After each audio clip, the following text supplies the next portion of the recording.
పండంటి బిడ్డకు జన్మనిచ్చిన తర్వాత చాలా మందిలో పొట్టపై చారలు మిగిలిపోతూ ఉంటాయి.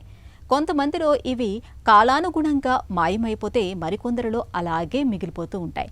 నిజానికి వీటితో పెద్దగా సమస్యలేవి ఉండవు, కానీ చూడటానికి బాగోలేకపోవడంతో వీటిని మాయం చేయటానికి అమ్మలు చాలా ప్రయత్నాలే చేస్తూ ఉంటారు. క్రీములు, లోషన్లు, ఆయింట్మెంట్లు ఇలా ఎన్నో ప్రయత్నిస్తూ ఉంటారు. అయితే కొన్ని జాగ్రత్తలు తీసుకోవటం ద్వారా కాన్పు తర్వాత పొట్టపై మిగిలిపోయే చారల్ని సులువుగానే తొలగించుకోవచ్చు. పొట్టపై చారల్ని మాయం చేసేందుకు ఏం చేయాలో, ఎలాంటి చికిత్సలు తీసుకోవాలో ఇప్పుడు తెలుసుకుందాం. స్ట్రెచ్ మార్క్స్ ఒకసారి వచ్చిన తర్వాత అవి బికాస్ అక్కడ డ్యామేజ్ అవుతుంది, ఇలాస్టిక్ టిష్యూకి డ్యామేజ్ అవుతుంది కాబట్టి అది మళ్ళీ రికవర్ అవ్వదు. స్ట్రెచ్ మార్క్ అలాగే ఉండిపోతుంది.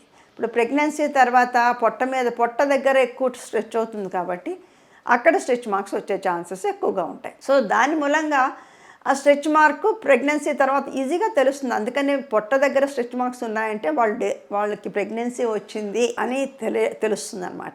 ఒకసారి ఇలాస్టిక్ టిష్యూ బ్రేక్ అయిన తర్వాత మళ్ళీ నార్మల్గా స్కిన్ నార్మలైజ్ అవడానికి ఛాన్సెస్ ఉండదు. సో అందుకని మనము ఇచ్చే ట్రీట్మెంట్స్ ఎలా ఉంటాయంటే దాన్ని అక్కడ కొత్త ఎలాస్టిక్ టిష్యూ గ్రో అవటానికి వచ్చేదానికిను ఆల్రెడీ ఫామ్ అయిన ఇలాస్టిక్ స్ట్రెచ్ మార్క్స్ కొంచెం మాస్క్ అయ్యేదానికి టైప్ ఆఫ్ ట్రీట్మెంట్స్. అంటే ఏ టైప్ ఆఫ్ ట్రీట్మెంట్స్ అంటే లేజర్ ట్రీట్మెంట్స్, మైక్రో నీడ్లింగ్, అలాగే ప్లేటెడ్ రిచ్ ప్లాస్మా, ఇలాంటి ట్రీట్మెంట్స్ ఈ మధ్యకాలంలో ఎక్కువగా ఇస్తూ ఉన్నాం అనమాట. మేజర్గా మేము చెప్పేది ఏంటంటే ప్రెగ్నెన్సీ టైంలోనే స్ట్రెచ్ మార్క్స్కి మొదటి నుంచే ఎక్కువగా మేము vitamin A and vitamin E ఉన్న క్రీమ్స్ చాలా వాడుకలో ఉన్నాయి.